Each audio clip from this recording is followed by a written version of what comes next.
Welcome to Jurassic Park. I'm not even supposed to be here today. I'm just a fucked up girl who's looking for my own peace of mind. Welcome to the party, pal. I'll be back. I'll have what she's having. Death has come to your little town, Sheriff. You can either ignore it, or you can help me to stop it. All right, Mr. DeMille, I'm ready for my close-up. Hello, I'm your host, Jim McLean. Welcome back to another episode of More Than Pixels on a Screen, a spoilerific movie review podcast brought to you by BanterFlix. There will be tangents. There will be spoilers. We know that's what you're really here for. No one actually wants to hear us talk about actual movies. As always, I'm joined by my lovely co-host, Adam What's Happening Neeson. Jim, can we say that Ghostbusters Frozen Empire was shit yet? Shh! Paul might want his stuff back. Paul might want his stuff back if we're any nastier about the film. Yeah, we'll not talk anymore about Ghostbusters Frozen Empire. Go back to the last podcast when we have a lovely guest in who loves all things Ghostbusters. He cosplays as a Ghostbuster. He's done fantastic fundraising for children as a Ghostbuster, but won't have a bad word said about Ghostbusters Frozen Empire. No. Or he'll fight you. He actually was scrapping boys in the yard because somebody was like, Ghostbusters 2 is mediocre. And mediocre at best. I've never seen rage in a man like him. Yeah, Paul wasn't a happy boy about that. But yeah, go back and listen to that podcast. We're going to be talking about something very different this week to celebrate the 70th anniversary of On the Waterfront. We're going to be talking about the film, looking back as part of our cult classic retrospective. Going to be screening not just at the QFT, so if you're not just in Northern Ireland, I imagine it is getting a wide release back in cinemas, probably the fancier ones. I don't think it's going to be at the Omniplexes. They should have showed it in the Waterfront. Yeah, it'd been good. That would have been good. Will we live orchestra? Is that going to be another one of the screenings next year when we have this massive success story? We're going to have our Darby O'Gill St. Paddy's Day event with the Fight of the Tatoes. Mm-hmm. And we're also going to have On the Waterfront, at the Waterfront. You know what? That sounds good. I think we're geniuses. It's a BanterFlix. It's a BanterFlix promise. BanterFlix promise that we will definitely do these things. Like the campaign I promised to get Darby O'Gill back onto Disney Plus's streaming platform, and I haven't bothered me arse starting it yet. To be fair, if you don't start it, then you can't, feel. So, anyway. There we go. As a wee visual medium joke on an audio medium podcast. That doesn't work. Anyway, Adam, we've got this far. We haven't even introduced our guest this week. Not so much of a guest. He was knocking about.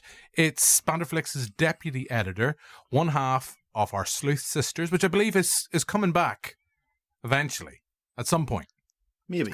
He's nodding. I really thought... I don't know why I'm nodding. It's an audio medium. Thought Joe was going to be like, I'm just not going to speak throughout this podcast. And it's like, this is going to be really awkward.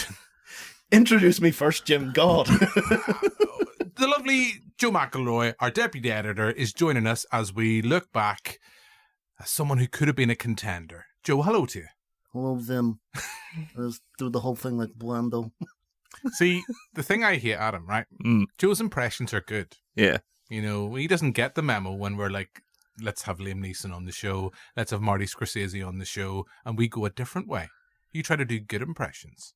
Yeah, but I'm going to leave it there because it'll just get annoying for everyone. Yeah, so this is, as I say, the podcast we're going to be talking about On the Waterfront, but we've a lot of nonsense to get through before then.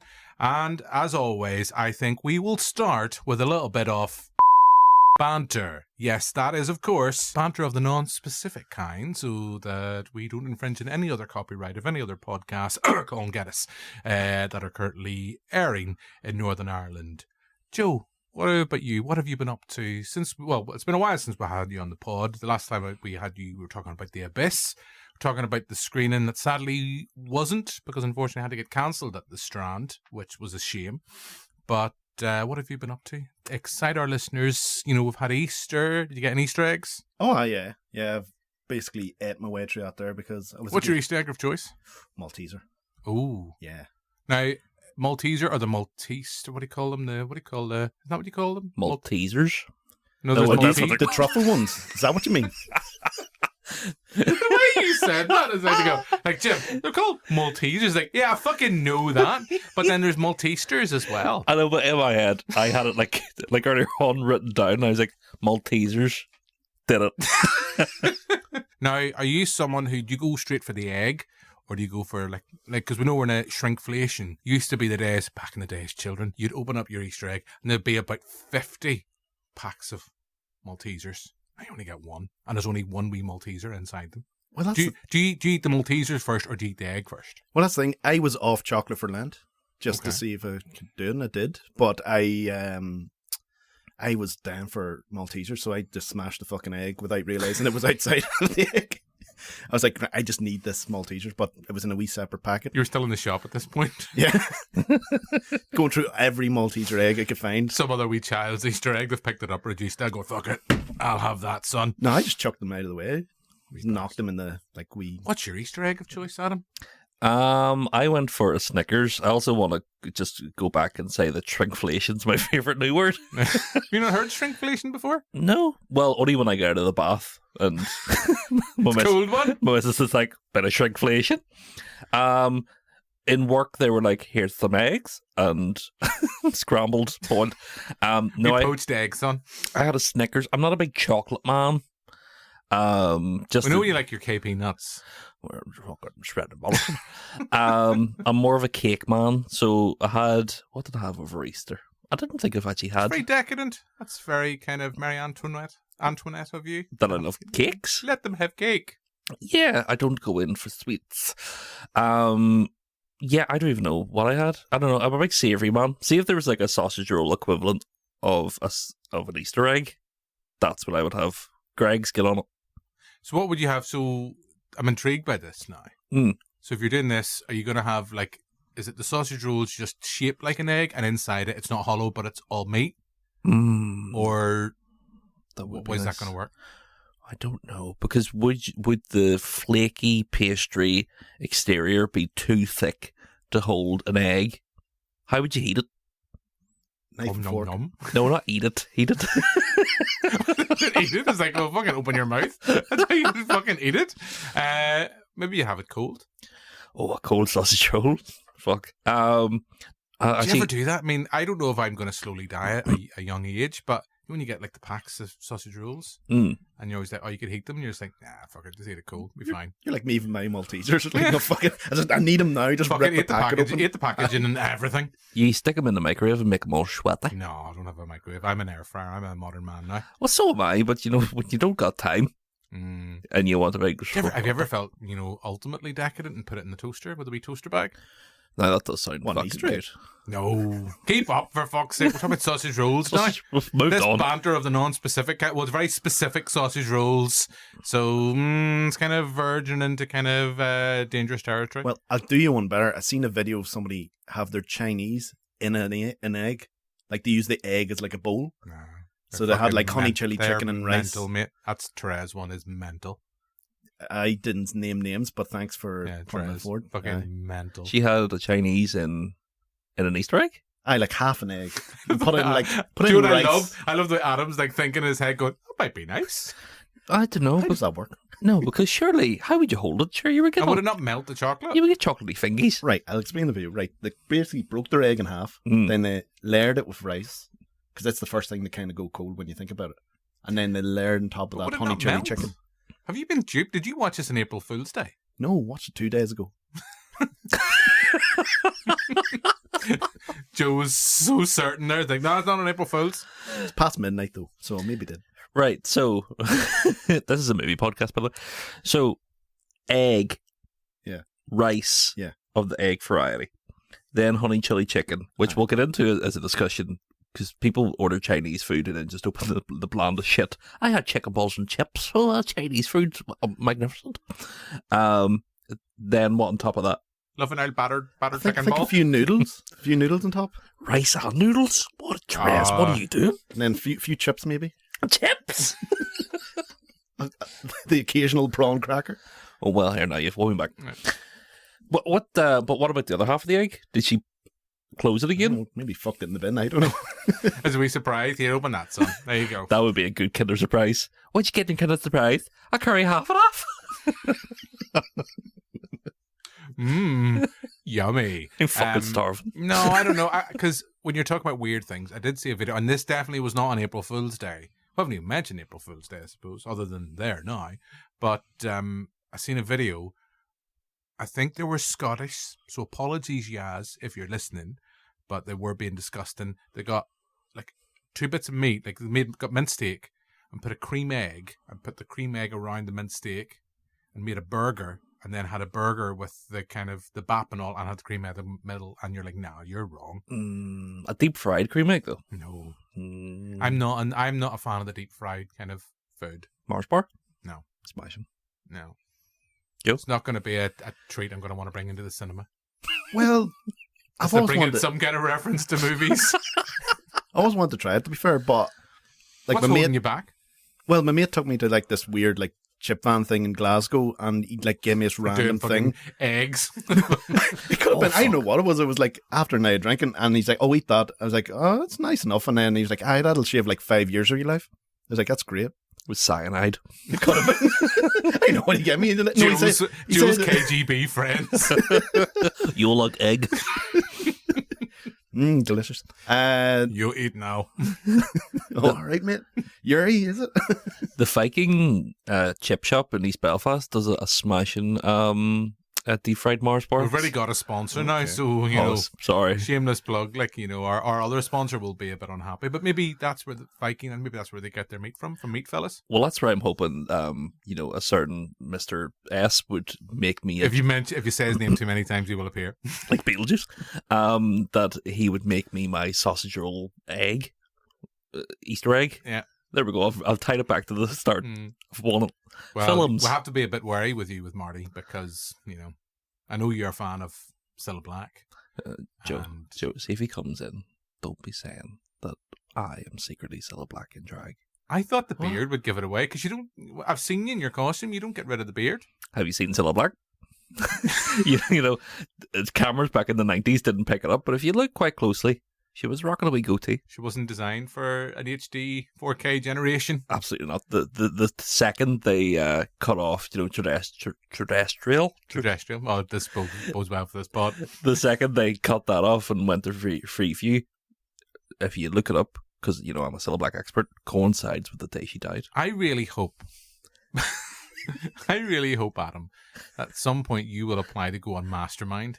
Cilla Black your special subject will be Cilla Black, and you'll get no points. Do you know what's going to be good? Whenever the next BanterFlix quiz turns up, and there's going to be a Cilla Black section, and anybody that hasn't been listening to the podcast was going to get 0 points, because I'll be making up the questions. And maybe the answers. 100% the answers. So I think on that note, since we're in the banter of the non-specific kind, I think this would be a perfect opportunity. Last week, you were busy being back at work. And you got, sadly, your Uncle Liam was phoning you. Any phone calls since? Not since. I've actually put my phone on airplane mode. But you know what? He'll still find you. Yeah, Liam Neeson with airplanes. Non-stop that far. He has those particular set of skills. He will find you. Because I'm off the pod next week, because I'm having a wee break, so maybe the week after. You never know what's going to happen in a week's time. Yeah, you never know, but I think it's time. It's the feature the nation loves. We don't know which nation, but a nation definitely loves it. It's time for...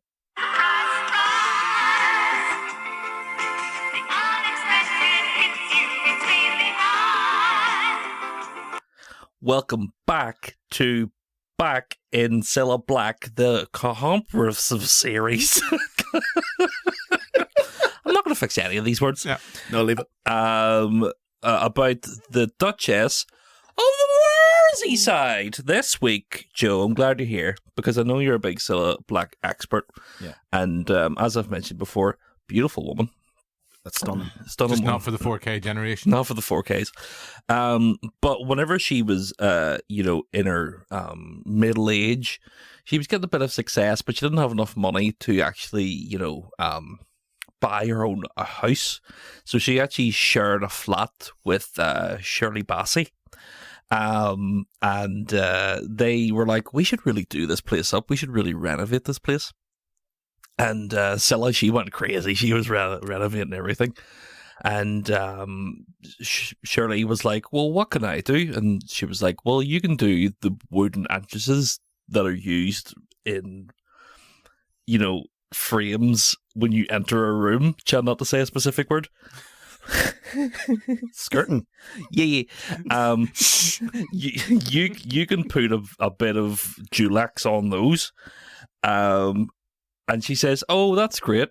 What should I do?" And she says, "Well, you should find a white door and paint it silver black."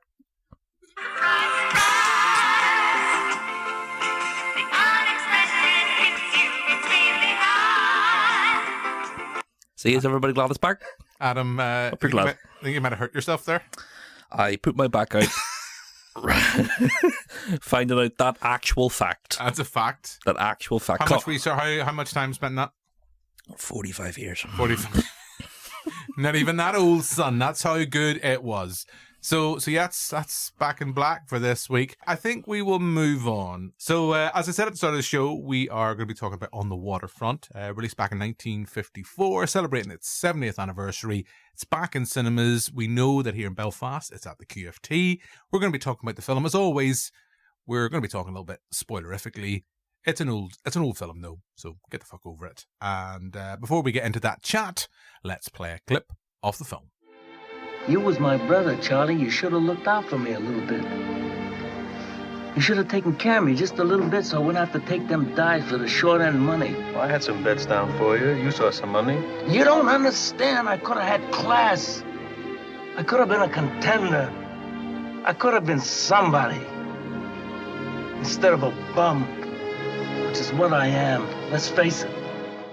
So that's a clip of On the Waterfront. I didn't realise it won 8 Oscars. Of course, Brando picking up. Was that his first Oscar win for an acting role? I'm not sure off the top of my head. Reteaming again with Elia Kazan. Hopefully I'm getting that name right. They worked together previously on Streetcar Named Desire, where is a perfect opportunity for Joe to give us a very quick rendition of Stella! Yes, there we go. That's what we have Joe McElroy on this podcast for. So, On the Waterfront, we have Brando's character. A washed up has-been, could have been a contender, as he says in that famous clip. Someone who was a boxer, threw it all away for money, could have been a contender, but he's just a bum, angry with himself, and decides to take on the corrupt mafiosos, I suppose, around the aforementioned Waterfront. 1954, as we say, back in cinemas. Joe, come to you first, because I think of the three of us, you're probably the most positive about the film. I have to admit, and I don't know about Adam, I only watched this for the first time, but it's one of those films through the power of osmosis, through, just reading about film history and looking at its influence on cinema. You kind of know the story of On the Waterfront without ever actually having seen it. But I'm imagining of the three of us, I don't know, had you seen this before we asked you to watch it? No. Okay. I just, like yourself, it's like, was it in The Simpsons? Probably. Yeah. Yeah, no, we all know that clip, I could have been a contender. My dad loved this film, absolutely adored this film, waxed lyrical about it, and particularly Brando's performance, which we'll come to. But I think of the three of us, you're probably the most upbeat. You'd seen this before, so you a big fan of this film? Well, to be fair, I hadn't technically seen it before. No, because our local drama society, they did On the Waterfront before. So I knew the story. We're going to lie, Adam? Yes. Yeah. Take that. Yeah, so I knew the story. Who were you? Who was I? I wasn't in it. Oh, I thought maybe you were going to say I was, in it. No, I haven't been in it in donkeys. Fred Gwynn. Wouldn't have me back. I was the crate of whiskey that fell. Yeah. No. So I was familiar with the story and all that there crack, and I only knew the film, sort of obviously from the likes of that line, could have been a contender and all that there crack. But I really, really liked it. It won me over straight away. As soon as the opening credits rolled and you get the sort of setup shots of the waterfront and everything, I was like, yep, locked in. Here we go. Because watched it Monday, Easter Monday. Had a wee sausage bap. Mm-hmm. It's fantastic. Not a sausage Easter egg, as Adam is trying to patent now. No. I didn't think that was 2025, coming 2025. That's a BanterFlix promise. That's what we're going to manufacture them. That's yeah. Great. But no, I really, really liked it. And then obviously, Brando's fantastic in it. There's no two ways of getting around it. There's no denying that. And, I've read a lot. I mean, I've read about the film before I've actually seen it. As I said, I kind of knew about it, and everyone knows that famous clip, as Adam alluded to. It's referenced so many things. Simpsons, of course, and the fact he just wants to be up on the rooftops with his pigeons, with his birds, and he's someone who you always get a sense I don't want to say disgusted by himself, but it's that sense of a life and a purpose unfulfilled. That sense that he is a former prize fighter, decided to take the money, took the dive, and he's lived with that regret since, and that kind of self-disgust, and that, I guess, is the kind of drive for his character, that not only does he want to take on the mafiosos that are round the waterfront, that have corrupt this place that he lives, but at the start of the film he plays a role, very start, so it's not really a spoiler, there's someone is killed, he plays a role, not so much in the point where he's directly involved in the death, but he plays a role, but even then he takes the money again. Because I know I watched this a couple of days ago. I'm writing this. Yeah. He sees something. His role is to draw somebody out, get him onto the rooftop, and an unfortunate event happens. He then goes back to this group of mafiosos with the leader, of course, by the fantastic Lee J. Cobb, who everyone will know, of course, Kinderman from The Exorcist, brilliant actor. And again, he takes the money, and yet. I don't know. This is the question. Do you think he's a morally bankrupt character? I think it's because it's all he sort of knows.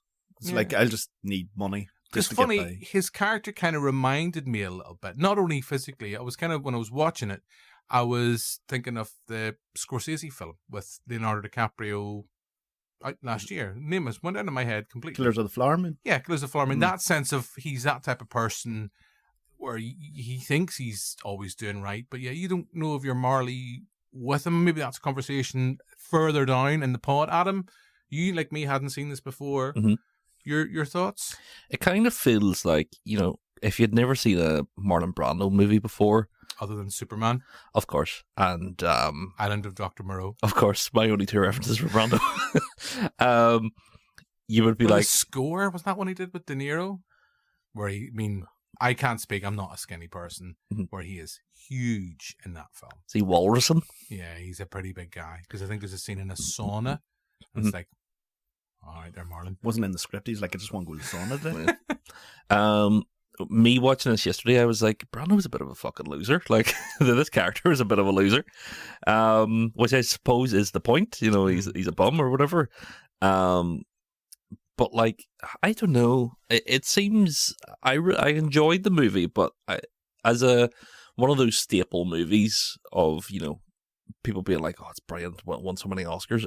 I was waiting for the other shoe to drop during the movie for something kind of exciting to happen, for something kind of this great moment that I'm like, "Fuck!" It transcends the old-fashionedness, and it feels fresh and modern, but by the end I was kind of just like, oh, okay, right. Because I know fine. A lot is made about his method acting, and this is kind of not the earliest, but one of the prime examples, I think, of a method actor. And maybe, and I know I get frustrated now when I look back at like say a film like Tangent, Ding, film like Halloween, and you can go, oh well, you can see the influence it's had on cinema, and then people will watch, younger viewers or younger contributors will say, well, it reminds me of this or that, and that was better. It's like, but that's the influence, that's where that comes from. So are we looking at it in the sense that when I was watching this, for me, the film that came to mind watching On the Waterfront is Raging Bull. And that kind of De Niro kind of method, kind of, you don't want to take your eyes off him. And I know Pacino was, as well, as someone who cited this film as being a huge influence on him. Do you think maybe that sense of, maybe we're looking at, not that we don't appreciate it, but we're looking at it from the wrong point of view? You can see its influence, but the films that have influenced it are maybe films that you've come to naturally. Yeah, because I felt... If that makes sense. I know what you mean. Hopefully someone does.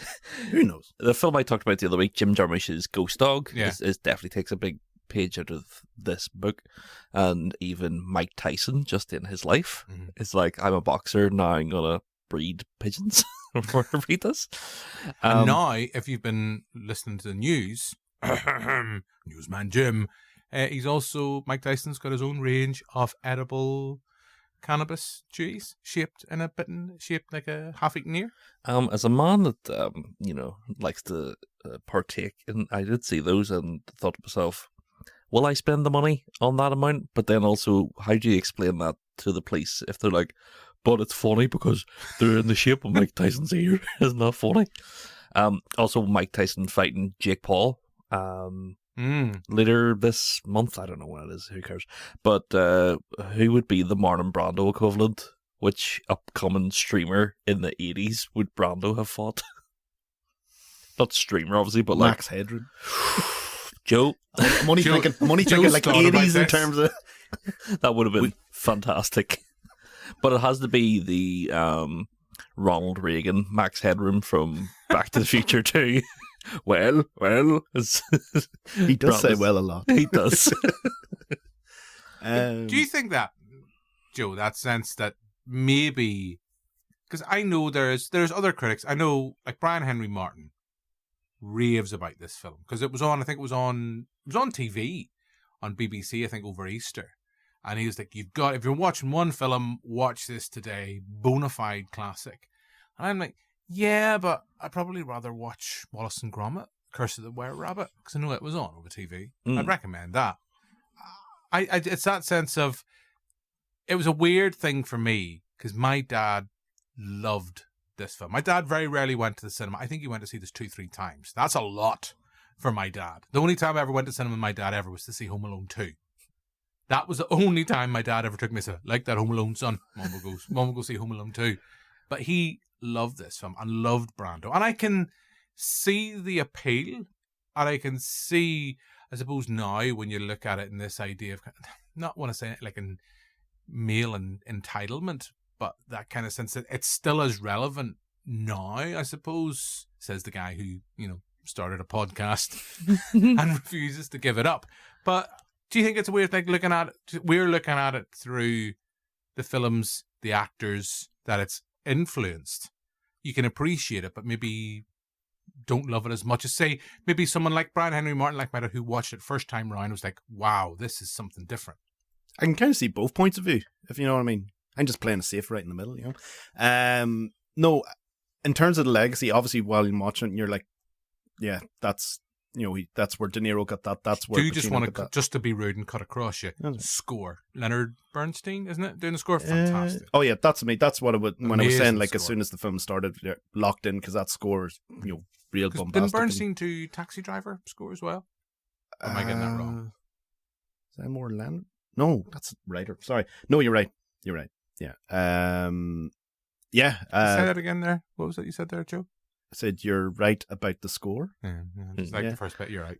Yeah, I'm just getting. This is gonna be like a rock bottom interview for me. But no, I can see both points of view, because when I was watching it, I was like, right, well, I can see the through line in cinematic history in this film, but at the same time, I appreciated it for what it was, in terms of like just the story in and of itself, and how it's basically a film by touting.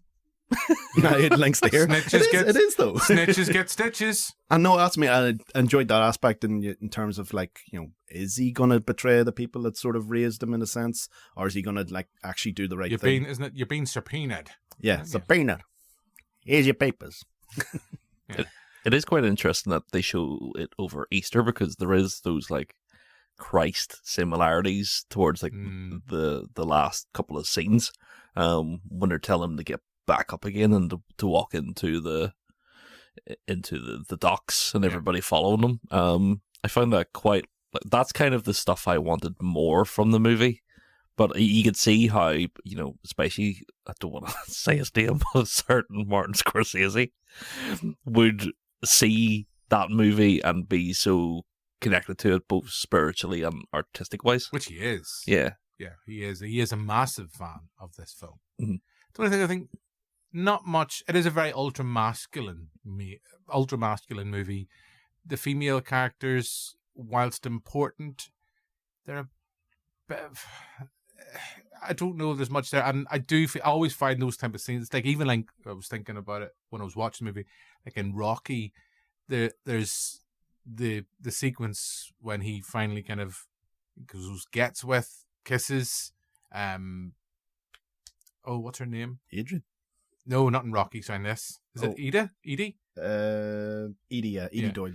When he finally kisses Edie, when Terry finally kisses Edie, it's awkward.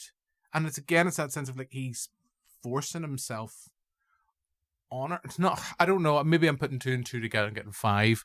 I had the same problem like in the when I was watching Rocky recently. It's like the sense when he first takes Adrian home, she's like, "You want to come into the flat?" "No, I'm all right." "Come on into the flat." "No, I'm okay." "Come on in." On it. It's awkward, but it is a very masculine film. Mm-hmm. And I mean, and that said, I know I'm kind of jumping tangents just to talk about Brando. You cannot take your eyes off him. I mean, even when he's doing fuck all, you just kind of sit there and just want to watch him. Although I do think, I said this to you both when we were just having the coffee before the pod, I find his eyebrows really, really weird. I know he's a former boxer, but I don't know. Would you say that he has what they would call foreskin eyes? Foresight? Bruce Forsyth? Higher, lower. No, I don't know. There's just something about his face when you see him, and even when we're playing the clip there, it's like there is something about Brando's face generally. I don't know. I think too many people think of him as the Godfather, as Don Corleone. They think of him like that, and that's all under prosthetics and kind of altering, like using his face, as I say, with prosthetics.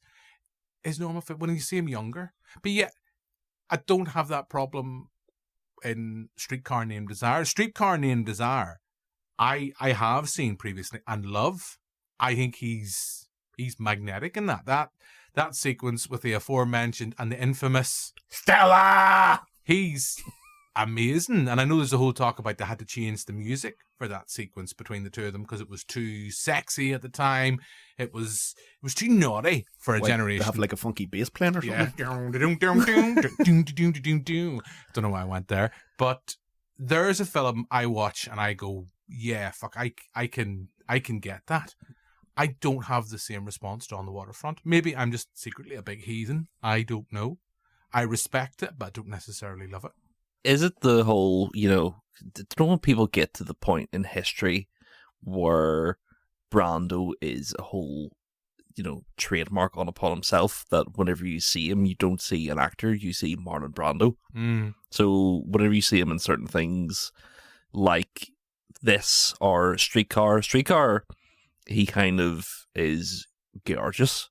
And then this 3 years later, there is like that, he's a star now. He has like a glow up of being famous.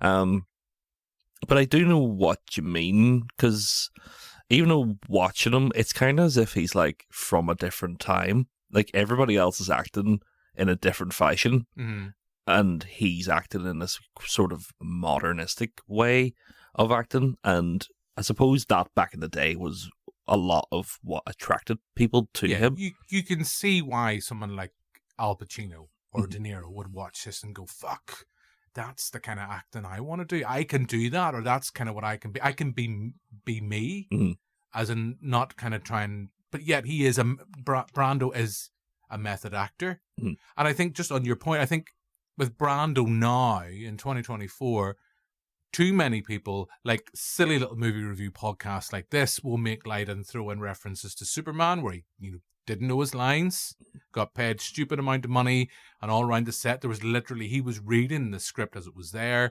or Island of Dr. Moreau, where he was getting fed his lines, and then there's a famous story Kermode talks about in his book, and I know it's just general movie knowledge, where wasn't it a police chase that got interfered with the radio, and literally he just started to spout these lines because he was hearing and he thought it was what he had to say. I mean, that's kind of this weird kind of Brando, and we haven't even mentioned Apocalypse Now, where he kind of was overweight, rocked up, was meant to be a bigger role, had to retool the whole thing, and he kind of ad-libbed a lot of that stuff. Like, I think the horror is from Brando, kind of what he wanted to do.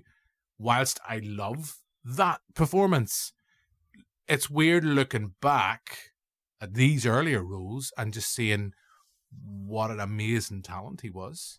And even in Apocalypse Now, even in Superman, maybe not Island of Dr. Moreau. Maybe not the score, although he had a great, as we've already mentioned, a great persona in the score. It's weird. I think he's kind of become a caricature of himself. And then it's weird when you look back at him in older films like this and you just see what a performer and how ahead of his time he was. Well, that's the thing. He is almost a caricature now because, just doing impressions of him, there's likes of him, Christopher Walken. They're known for their particular style of diction and stuff like that there. But even go back to the film, it is very much an actor's film, and you do notice, like Adam was alluding to, the distinct difference in the style of acting. Like even the likes of, Lee J. Cobb and Rod Steiger and that there in the film. Lee J. Cobb's fab in this. Oh, he's brilliant. Like, I end up having a wee double bill of him that day, but I'm getting that later. Yeah, it's just they're more sort of stage driven. If you watch it, like even when the scenes themselves, like the one that sort of sticks out is with the priest after there's an accident, and he's sort of just chastising the whole nature of the mafioso and that there. That scene I thought was brilliant, but at the same time, if you watch that scene and then obviously like one following up with Brando, it's very different, but it's there still weaves well. See that sequence you're talking about? I do love. I know it's a wee throwaway line. It's like when the whiskey falls on top of this guy and someone goes, "Someone get him a doctor," and this other guy goes, "A doctor? Get him a priest." And that's what I love about the film. There's always these wee cutaways, like when he finds the pigeons are all dead, just cuts to the wee boy randomly going, "Pigeon for a pigeon." Love that. Do we look? I mean, Adam, the director, in the room amongst the three of us, appreciate the director. I mean, undoubtedly, Elia Kazan, brilliant filmmaker. Controversial, I think, but that's kind of steered into his politics and kind of going into kind of views and the person as opposed to the art. But from a directing point of view, I think, a lot of the scenes, because it is on the waterfront. Surprise! They base it in this small town, and you can see the city in the distance, and it is kind of like this small problem in a small area. Like, it doesn't, like, to outside of the docks of the waterfront, this world means nothing to anybody else, but to the people that live in it, and especially, the gangsters that run it, this is their whole life. And with Brando's character being like, "I'm a bum," or whatever, if he lived in the city, if he wasn't so tied up in all of the small town politics of this town, he could have been something big, It's like he says he could have been something. So directing wise, I think with the actors, obviously Brando is a force of nature by himself, but everybody else is doing a smashing job. Just want to give a shout out to all the Hingle heads in the audience, as Mr. Pat Hingle is in the movie as Jocko. But yeah, like I said, the final scenes, it's, that descent, like the literal descent of where all the criminals hang out in. He has to walk up, the pier through all the people into the thing, and then the shutters closing, with the end coming up, and that is, visually, if you turn the audio off, visually you would understand how the movie ended without having to be told, and that is like a masterclass. It comes up and says the end. It is, and then it says Columbia, and then it says, "Do you want to watch fucking Inside Number 9 on iPlayer?" And I was like, "I do." When it said Columbia, I thought that's where he moved at the end of the film. And that was this big woman being like, "Hi, yeah," with a torch. That's why. Jim was just blown away by the Pat Hingle shout out. No, yeah. I mean, who doesn't like watching Inside Number 9? It is a good film. I think for me, I'd probably appreciate, because I've only watched it for the first time. I actually would love to watch it with an audience. So I guess we've talked about this before ad nauseum. these retrospective screenings. It's great. I know you and I were talking in the car after the last pod. You know, I think these ideas, oh, such and such is coming back. Like, oh, they're releasing the Spider-Man movies again, the Raimi ones. Oh, they're going to be putting the Phantom Menace back on the screen. Hopefully not Attack the Clones. All this stuff. I know cinemas here, Cineworld, are having retrospectives. I know they're having a big IMAX day, I think, in a couple of weeks. Great, you can see for £4, you go Super Mario Brothers on the IMAX screen. Just show June, for fuck's sake, part 1, so I can miss it again. But I think watching it on the big screen, I always talk about that, you give yourself away from the distractions. Watching at home, you know, I had it on, I was watching it, but I know at the same time, I know it's a cardinal sin. I was preparing for the podcast, preparing for the TV show at the same time. Yeah, you know, I'm surprised as you that I prepared the TV show and the podcast. So maybe that's why I didn't enjoy it as much as I want. I think maybe I went in expecting more, and as we've all alluded to, the big iconic moments you kind of knew already. We knew the ending. We knew that big scene. I could have been a contender. I could have been a somebody, but I'm a bum. You all kind of knew it, and I think you wanted it. It's like when you see a modern film, like I'll give you an example, just to bring it up, Prometheus. When you're like, oh, if this is what they're showing us in the trailer, imagine what's not going to be in the movie. So it's like all these years I've seen all the best bits of On the Waterfront, and I wanted more from everything else. So I still think it's a fantastic film, I without a doubt. We are going to move on. So no, we're talking about On the Waterfront to celebrate its 70th anniversary, but last week I got the chance to speak with the star of a new film that's out now on various VOD platforms, and that is Natalie Burn. She is the star and producer of Till Death Do Us Part, a new comedy, horror, action movie. As we say, you can seek this out on various VOD platforms. I got a chance to speak to her via Zoom to chat about the film, and before you hear that interview, let's play a clip. A wedding, that is one thing, but you said you wanted out. Nobody gets out. You just don't decide you want to have a normal life. You're gonna regret this. We got a bridezilla killer on the loose. Bang! You know, he told us not to hurt you. Oh, that's nice. Oh, wow. You ready for round 2? Are you ready? So hello, Natalie. Hello, Jim. Where in the world do we find you, Natalie? I'm in Los Angeles, California. So you're in California. So what Yep. time is it? What time is it there? Oh my God. I think it's around 12:40 12 p.m. Yes. And you guys are ready to go to sleep soon? Well, not yet. My mom lives in London. I actually grew up in London, so I talk to her every day, pretty much. Natalie, So I'm getting updates about your weather every day. I am a man of a certain age. I'm 42, 7:30 in the evening. I'm pretty much ready to go to bed. That's my rock and roll day. My rock and roll days are behind me. But you do not need to hear me about talking through my midlife crisis, because we are here to talk to you about Till Death Do Us Part. And you are the actor and producer on this project. So would you like to start off by telling our listeners as much as you feel they need to know going in to see this film when it's released on VOD platforms on the 8th of April? Oh, I mean, I'd love for everybody to go see it. I think it's a fun, genre bending kind of film. We were looking to do something that's different, and I think we've accomplished it. Some people will like it. Some people will be like, what is going on? A very different kind of bridezilla of sorts. Yes. We see here. Yeah. Yeah. Yes. Yeah. A kick-ass bride, we will definitely say. Exactly. I like doing things that are different, and this is not like, your drama, typical, deep kind of, thinking film, although it does have 2 storylines that I would like the audience to follow, please.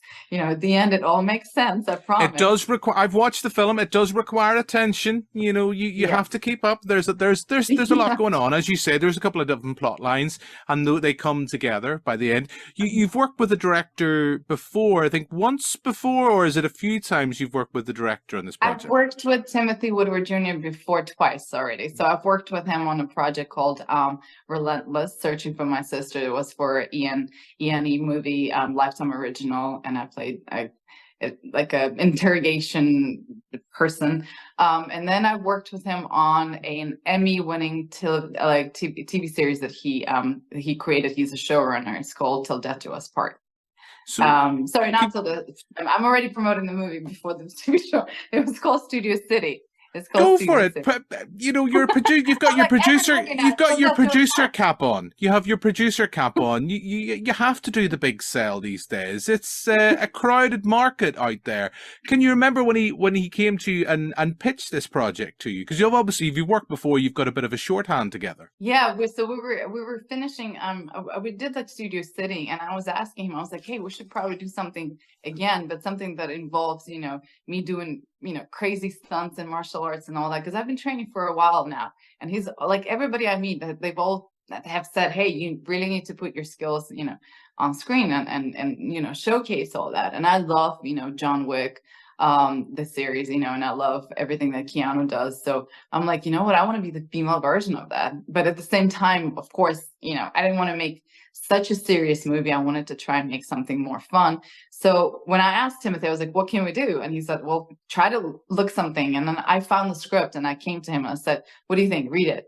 And it took me a while to convince him because he's a busy man. You know, he wants to do this, he wants to do that. So finally, like when he read it, he goes, yeah, there's something in it. Like, let me contact my friend Jeffrey Reddick, who's the creator of Final Destination, and get him on board, because if we're doing this, I want to see if I can add some more elements to the script that we originally got, which was straight up action. It was straight up action. There was no dark comedy. There was no, like, you know, small person in it who's my friend, Puncher Miller, you know. So he was like, you know what I would do? I would add like a lot of dark humor in it, and I would try to like not take it too serious, you know, and I would like to add a lot of gore, which is why Jeffrey Reddick came in, of course. So, you know, that's hence how, you know, this kind of like put all the genres together and see what happens, and, you know, still utilize your skills as an actor and as, you know, as a martial artist right now. So let's mix it all up and see what happens. Just to pull on that thread, can you tell us a little bit about, Natalie, about I mean, you talked about, because the action sequences in this, I will say that, I mean, you're working on a limited budget, and I do get that, and I do want to come back to that, and I know we're pushed for time, working on producing and making a film within this budget, and particularly when you're trying to do the action sequences, because you handle yourself. And you've mentioned Keanu Reeves and John Wick, etc. You handle yourself fantastically on screen in terms of when you're carrying out these set pieces.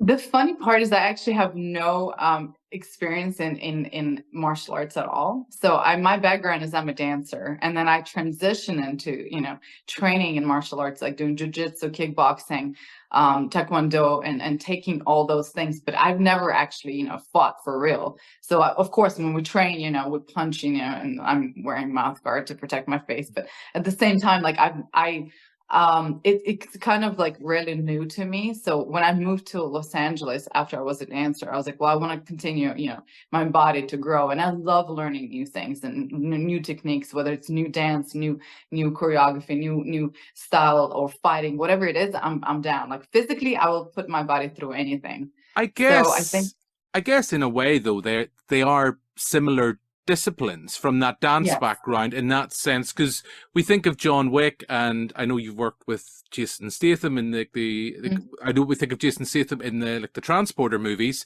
They're like dance sequences. Yeah, funny enough, Jason actually took ballet classes, and he was a professional diver. And when you're a diver, you kind of have to have, you know, perfect, you know, lengths and strengthened, you know, legs, and you know how to like use every single muscle in your body, because it all comes from the same source of like how to control your muscles and how to use your body accordingly. So basically, you guide your every muscle, every toe in your body to do a certain routine, to do a certain thing. So it's practically like a choreography of its sort. It's just a different kind of, you know, movement. You're adding certain, you know, like, you know, strength to it and power. So it's not as, you know, as pretty. It's not as you know, as I don't know, posh. It's not as like, royal, but it's more gritty. But at the same time, it's just a different type of movement. It's a different Natalie, if you want it to be royal, it can be royal. we can make it happen here at BanterFlix. We can make that happen. But as well in this project, you've assembled a pretty impressive cast. You've got Jason Patric. I'm a man of a certain age. I know my lovely wife worries at times. I think you said you're 42. Yes, men and women of a certain age all had crushes on Jason Patric back with the Lost Boys. You've got Orlando Jones, and if I'm getting this right, Cam Gigonde as well. Hopefully I'm getting that correct. So yes. You have a impressive ensemble cast here that your bride has to go toe-to-toe with. Oh my God, I loved working with Jason Patric. Is a legend. I mean, he was amazing. Timothy was a friend with him because he cast him in another movie called Gangsterland. And so he called him because we could not figure out who would be this guy that we needed and our second, storyline. It was very, very important for us. And then he cast him the day before, and he had all this dialogue, as you know, on the boat. That's difficult on its own to like memorize and deliver, as well as we had really crazy weather conditions, and every single person, the crew, cast, except me, lucky me, they were throwing up. So besides, having crazy weather conditions and situation, all that, Jason came in and he just knocked it out of the park. He was amazing. Like, I loved working with him.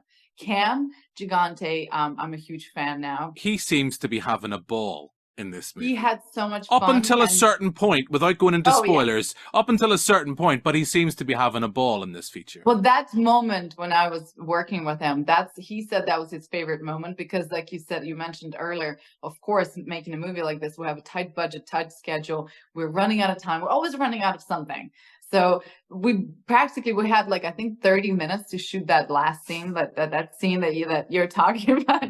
And we basically went into it and doing it like a play, and with a camera just basically like picking up everything we were doing. And it was tough because we had to do action, we had to act, and we had to like deliver this 5 or 6 page scene, and it had to go fast. So 30 minutes, he said it was his favorite scene ever. So I'm very happy. Fantastic, because as I say, it is a fun, and you are working on a limited budget with that. But it's. I mean, Orlando Jones is also great. Like just you mentioned, like I love Orlando. I'll work with him any day of the week. He's great. I just wanted to ask, with your producing head on, and when you're working on a unlimited budget, there's a quote I always use. I think it's from Simon Brew here in the UK. That's who I assign the quote to. That it's a miracle that any movie gets made.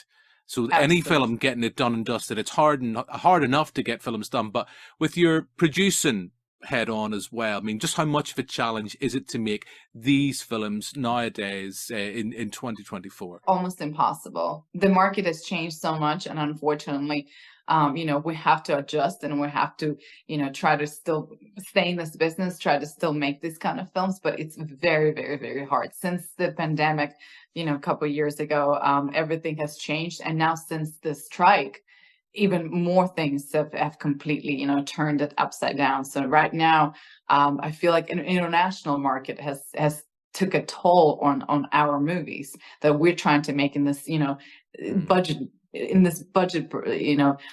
range. So it's just really, really hard. It's almost easier to make either very, very, very, very low movie, very low, or much, much, much, much bigger budget film, because then you're supported by the cast, you're supported by the, certain investment, you're supported by a studio already. So you have time, you have resource, you have money, and you're pretty much spending, by the way, the same amount of your time putting, your energy and work as to making a bigger movie, but you're getting paid this much, and you're stressing every single day. And you're thinking, oh my God, why am I doing this? What am I doing this for? Why am I doing it? But the crazy part is, it's like, it's always, I read a quote where you kind of just, you start doing something. I can't remember the quote, but it was basically you start making a movie, and you're like, you get second guessing yourself all the time. You're like, am I doing this right? Why am I doing this? Then you say, no, I got to go for it. No, I hate this, blah, blah. And of course you go through all kinds of stuff where like, I'm never doing this again. I'm done. This is my last one. As soon as the movie's done, it's over and it's released, you're like, when are we doing the next one? That's it. So it's like, I don't know why we keep going through this craziness and madness, but I guess for the love of art, that's what we did. And I know, as I've mentioned, you're going to have many more of these interviews in this junket, so I am going to bid you adieu. But before I do, I just wanted to ask you, because I was looking through IMDb, which of course is the fountain for all cinematic knowledge. Yeah. You're a busy bee. I think there's, 8 projects you're working on that are in development that are either have been shot or just waiting to be released. So what are you working on next? What will people likely see you here in the UK? I suppose particularly here in Northern Ireland and Belfast. What will we see you in next? I'm excited. I worked with Terrence Howard and Jenna Malone last year, and Tom Everest Scott. So I'm excited for the movie to come out called The Movers. It's coming out next year. Actually later this year. Sorry. So yeah, I'm really looking forward for people to see that project. It was a lot of fun working with, an Oscar nominee, Terrence Howard. He's a legend. He was wonderful. A dream come true. So, and I've got a few other projects that I just signed on something, but I can't talk about it because we haven't done a release about it yet. I've got another one that also shooting later in April, and a few other stuff, that just lined up, but I can't say it yet. But exciting things. I can't wait. Natalie, you're amongst friends. You're amongst friends here. We're not going to spill the tea. But I will say it has been an absolute pleasure to chat to you. As you said, in Los Angeles, I'm here in Belfast. The power of Zoom. So good luck with this film and good luck with the future projects. And who knows, Natalie, maybe someday our paths shall cross in the real world, not here digitally. But for now, thank you very much. Absolutely. I can't wait to meet you in person. Thank you very much. Thank you for having me. So that's my chat with Natalie Burn about Till Death Do Us Part. The film, as we say, is available now on various VOD platforms. If you're a fan of the likes of Ready or Not, or even Scott Pilgrim versus the World, might be worthwhile seeking out something a little bit different. So I think it's time for a wee word from our sponsor. Hello there. Welcome to Meet Fellas. I'm Marty Scorsese. No, not that one, but we are related. Now, I like movies just as much as the wee cousin in Hollywood, but there's one thing I like more, and that's great meat at fantastic prices. So come on down to the shop here in Castle Street. We've all the sausages, ribs, steaks, even those fancy kebabs and chicken villevant things, but none of that vegan shite. So, I'm Marty Scorsese. We don't do any of that promo code nonsense here at Meat Fellas. If you're listening and you want enough meat to get you sweating, get down to the shop here and just tell them Jim and Adam sent you. So that's a word from our sponsor, Meat Fellas. Don't know, we're coming to the end of the pod. Who knows if Marty's going to make an appearance? I don't know. The man just seems to come in at the worst possible moments. But more importantly, it's jingle time. Big screen or small, we've seen it all.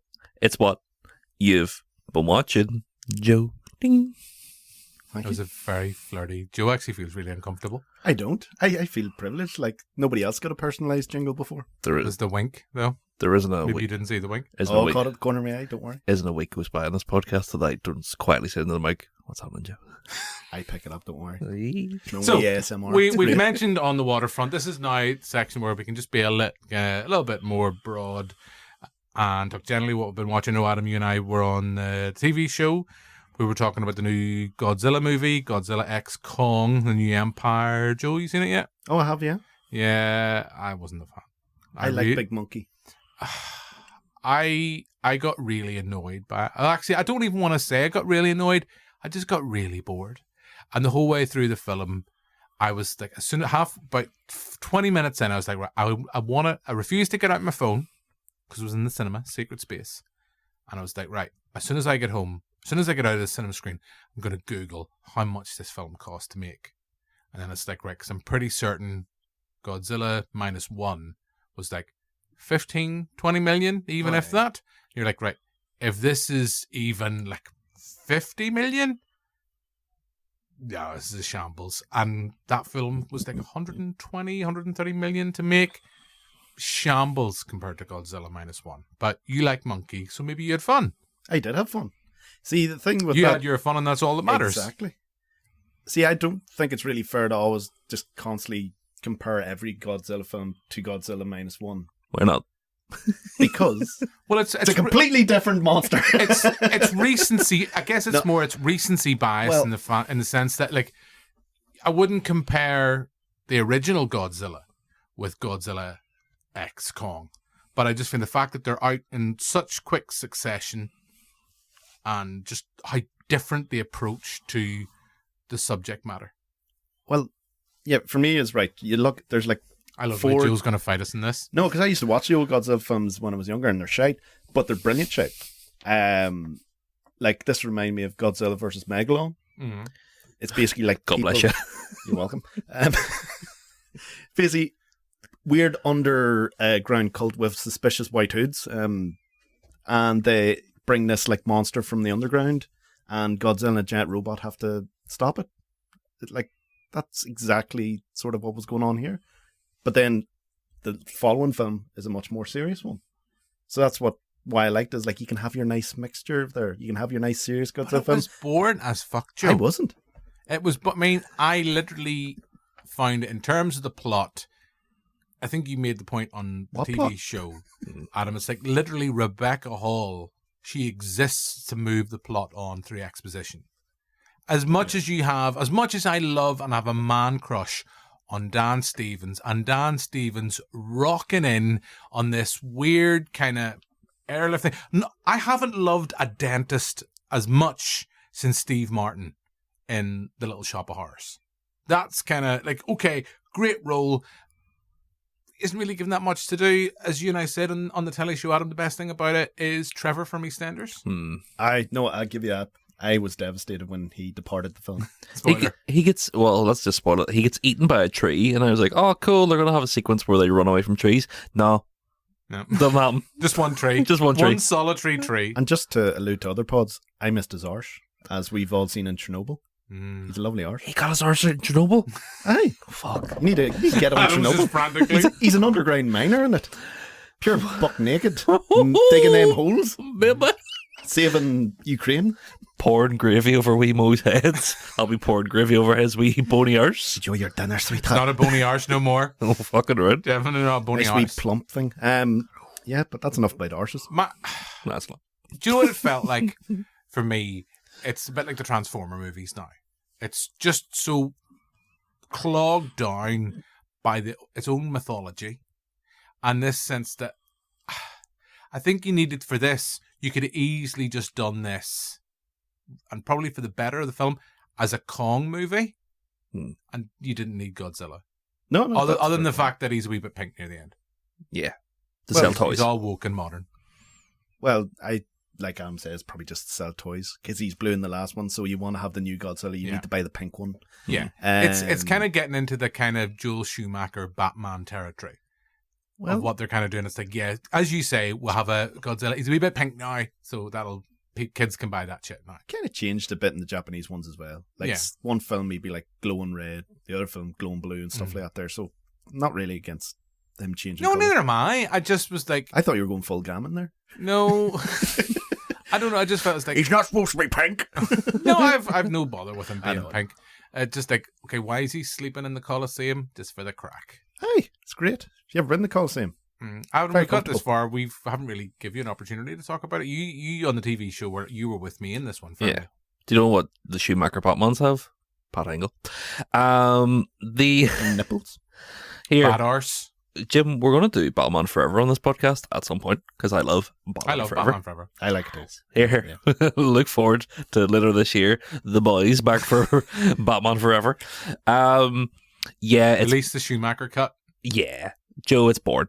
I checked my watch about 4 times, and like I said in the telly show, when it was over, I went, fucking thank Jesus Christ that was over, because I was so bored.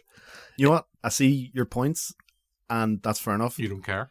No, because to be fair, I forgot about a lot of the film by the time I got home. Yes. Do you see the blatant product placement of the car?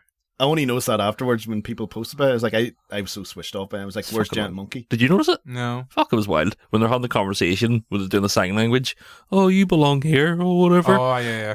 Fucking boom out shot, new Ford on the Civic, coming now. And you're like, ah. But like, what did I like about it? Dan Stevens was sexy. Working with Adam Wingard again, so I was like, maybe they'll do the guest too. Some of the music was nice. Like I was saying on the podcast, it really for me, I just sit there with TV show on the TV show. Sorry, it's been a long day. I sit there in horror, just watching these millions of people die as Godzilla comes skipping down the street. I just can't get behind the movie at all. To be these guys are the heroes, and there's fucking billions of people dead. Like, it seems like a fucking nightmare to live in this world. I laugh at that stuff. That says more about me. It does become, like, particularly in this one and the last one, it does become just Rampage, the movie. And we've already had fucking Rampage, the movie. And it was shit. Yeah. To be fair, I don't like it. Even with Dwayne The Rock Johnson, he's there to save the day with his monkey friend. It's like, do you know, whenever, because I was like, in the trailer, I was like, oh, that was cool. And then whenever I watched the movie, I was like, oh dear. Do you know when he whips the chain around the building and then throws it at Big Monk's robot arm and smashes it? I was like, that's so cool. And then in my head, I was like, what if you were sleeping in that building? And you were just like, doing your office job, just taking away, and then you're like, oh. And somebody be like, that was fucking class. Like, my uncle's dead because of the monk. I find the villain really boring. Yeah. Like, what, Jackie L. Hurley?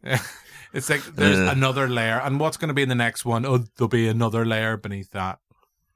Oh, in terms of villain, Yeah. There's no real. I'm trying to think even like big monsters, like maybe Gigan. It's like a wee circular saw on his stomach, claws in his hands, laser eye. I know it's spoiler territory. I like that Mothra's back. I love that, to be fair, but that's just more of me. Put it this way, I think you'll get more of it if you are a fanboy of the stuff. I but did if you're like not, being the little sequence where only Mothra can talk to the two of them, and you're literally like, Mothra's going, right, see you boys, fuck up. Gotta get down here and deal with this other monkey bastard down there. Like in the Japanese ones, like there's wee like tiny twins that control her. It's great. Because like it's literally like two Barbie dolls in the scene with people. But I don't know. I mean, I kind of I rewatched Godzilla vs. I think I actually might have foolishly bought it. It was stupidly cheap on iTunes, and I went and bought it. I kind of liked that film because I think I said on the TV show, whether it makes the cut or not, when Godzilla vs. Kong was out, it was just kind of post. I think social distancing was still a thing. Cinemas were just kind of getting back up on their feet. And there was something about seeing the big spectacle. It's like big, silly, big blockbuster. There was a charm to it. I didn't find this as charming. And as I've said before, I'd hoped, and early on in this film, I thought that you're going to see more of Adam Wingard, the needle drops and the style. Not really. You get a couple of ones. I don't think the metal kind of the metal kind of Tony Stark Iron Man hand for King Kong. I don't think it really works. And you've got the needle drop with Kiss. And isn't it Kiss? It is. It like it cuts in for a second, like it does like a chorus, and then you're like, you're going to have to pay Gene Simmons another $6 million. And it's just the most annoying bit of like Basil exposition. It's like, oh, we prepared for this in case this would ever happen. Luckily, we have it down here.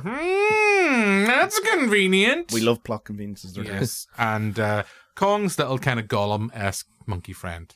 I love when he uses him as a weapon. Yeah, I said the same thing. That was fun. That was the best thing about the film. I'll give it that. He looks like Dewey from Malcolm in the Middle as well. Yeah, so that's clearly you had more fun than us watching Kong X Godzilla, and I hate saying that, Kong X Godzilla: The New Empire.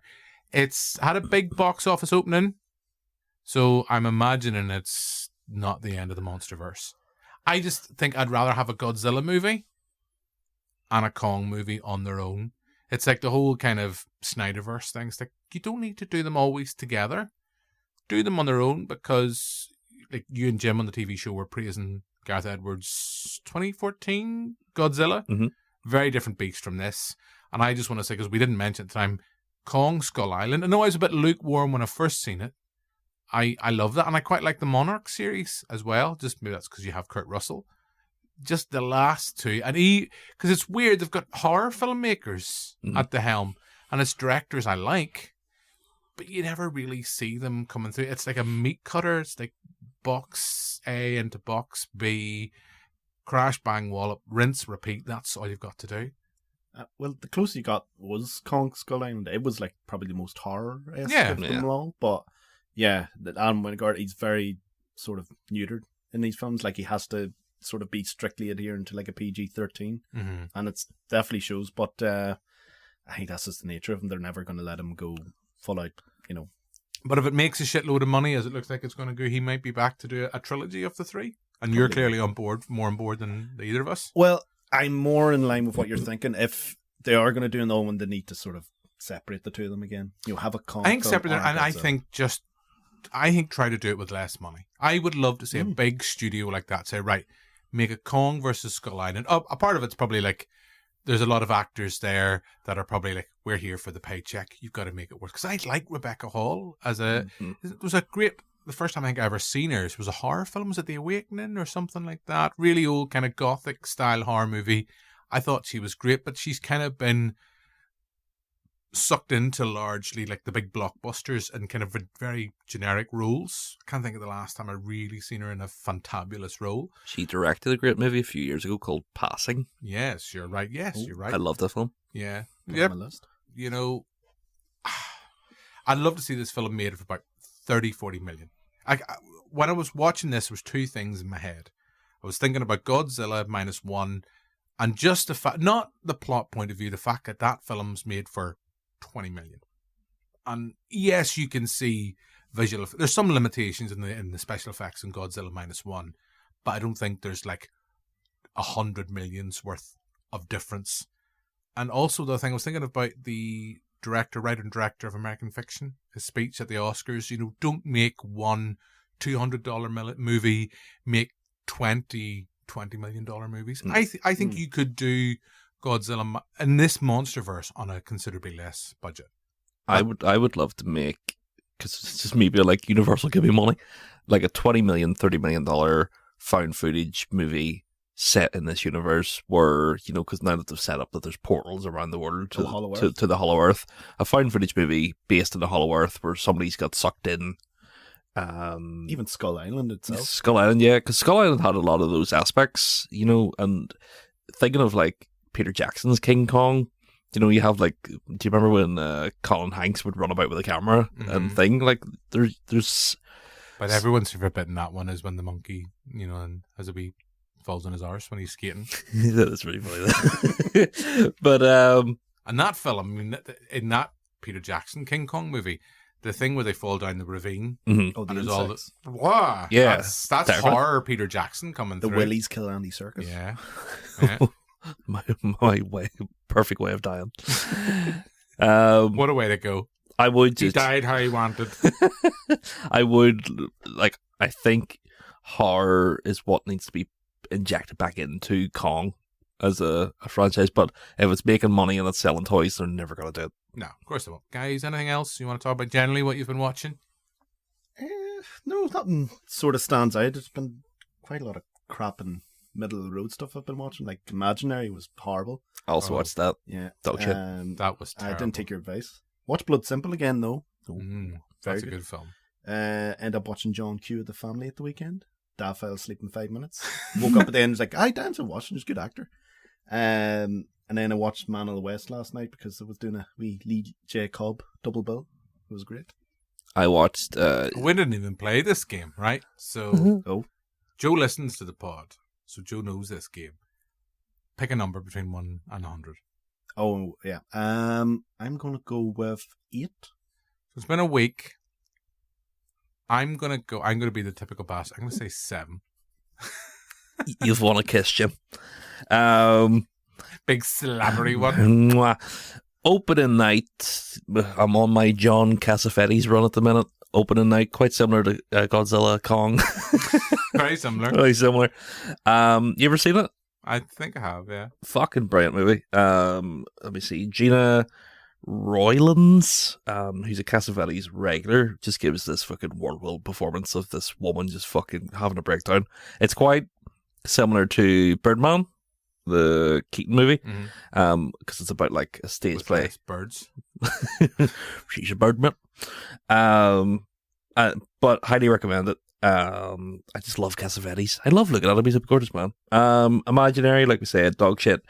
Godzilla versus Kong, I hadn't seen, so I watched that because I needed to get fucking run up on the backstory. Know what was happening. I needed to find out what Millie Bobby Brown was doing. Did you find? I think Godzilla versus Kong is more fun than Godzilla X Kong. No, Godzilla versus Kong. I was leaving the room and then Heidi was like, "Are you going to pause this?" And I was like, "Absolutely not." I don't need to. I can keep up. And Millie Bobby Brown doesn't watch movies. Fucking tell me something new.